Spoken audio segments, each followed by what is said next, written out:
Docal incluye una serie de tablas ya predefinidas, como la de clientes o la de proveedores, proyectos, procesos, a las cuales en la configuración, como se explica en otro vídeo, se le pueden añadir campos adicionales.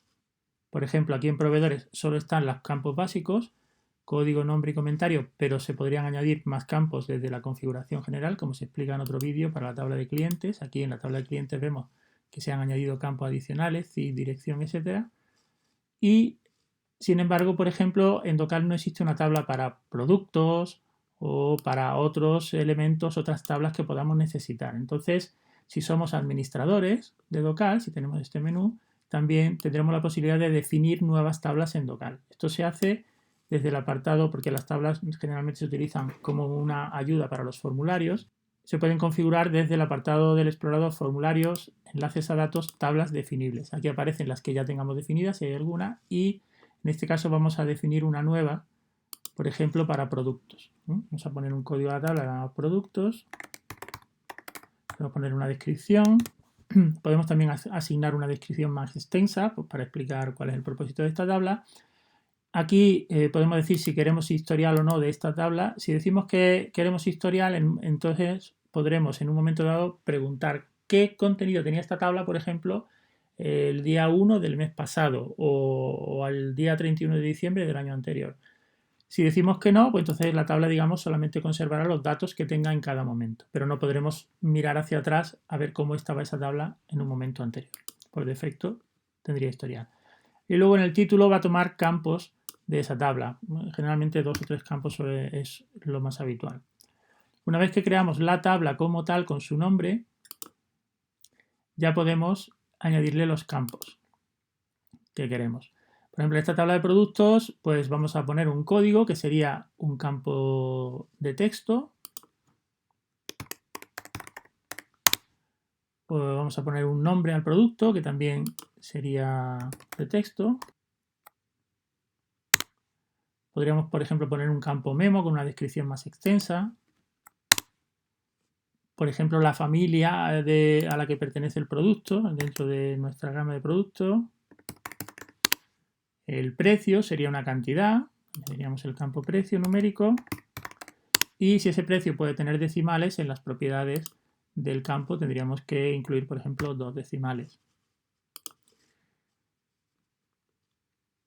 También podríamos, por ejemplo, si queremos registrar desde cuándo existe ese producto, podríamos poner, por ejemplo, una fecha de alta, también otra fecha de baja si fuera necesario. En esta tabla se supone que el código será único, no habrá dos productos con el mismo código.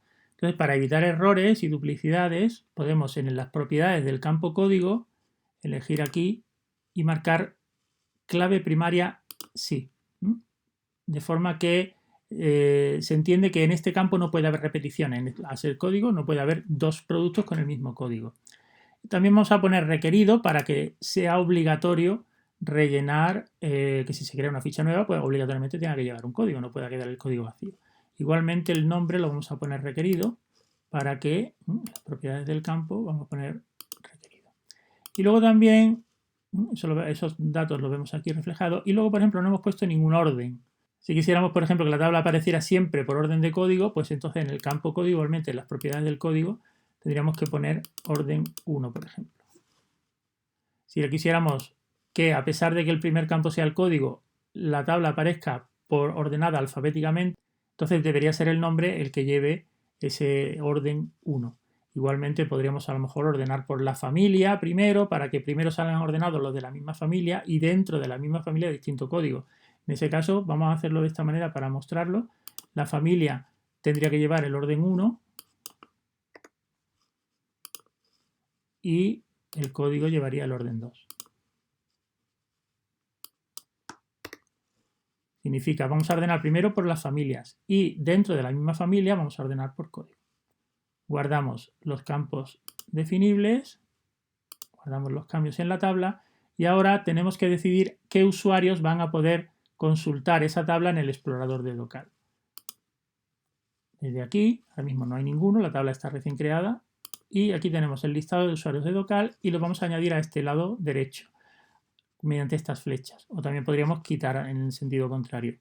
Es importante marcar el check modificar antes para que pueda el usuario que yo añada pueda modificar en esa tabla. Por ejemplo, yo quiero que el propio usuario que estoy utilizando, Javier López, que pueda modificar en esa tabla, lo añado. Y luego quiero que todos los demás la vean, todos los demás vean la tabla. Bueno, el administrador, por ejemplo, también pueda modificar, pero todos los demás solamente la vean y no puedan hacer cambios. Pues añado todos los demás, pero habiendo quitado el modificar, de forma que estos dos pueden modificar y estos no. Guardo los cambios y ya tenemos la tabla definible. ¿Dónde va a aparecer? Se llama productos. Voy a cerrar todo para mostrar cómo aparece.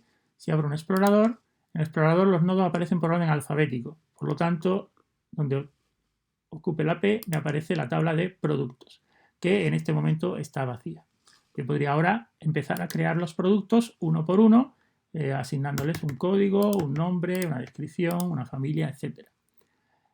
Sin embargo, también puede ocurrir que yo tenga, por ejemplo, una tabla de Excel donde ya tenga todos esos datos o parte de ellos. Por ejemplo, yo tengo aquí una tabla donde están los códigos, los productos, los nombres, los precios y las familias. No están las descripciones ni otros datos.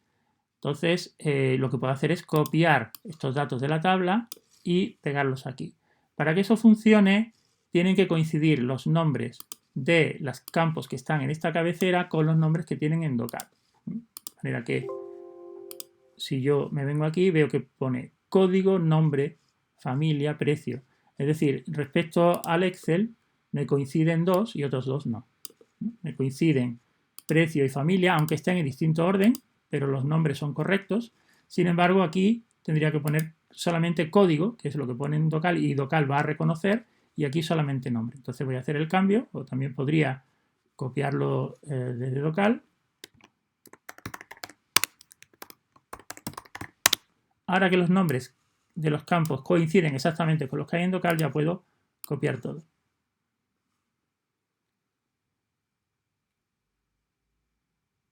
Copio los datos y ahora en Docal, ¿cómo los puedo pegar? Pues la forma de hacerlo es diciendo voy a crear un nuevo elemento en esta tabla, pero no voy a poner uno por uno los datos, sino que voy a pegar. Entonces ha detectado que hay en el portapapeles 52 elementos que son factibles para poder importar aquí. Le digo que sí, y entonces pues durante unos segundos me va a ir cogiendo, me va a ir creando uno por uno esos 52 elementos. Podrían ser más o podrían ser menos los que tengamos en este caso en el Excel. Se han creado esos 52 elementos. De forma que ya los tenemos aquí. Han quedado en blanco los campos que no estaban en el Excel, como por ejemplo la descripción o la fecha de alta, pero todos los demás sí los tenemos aquí.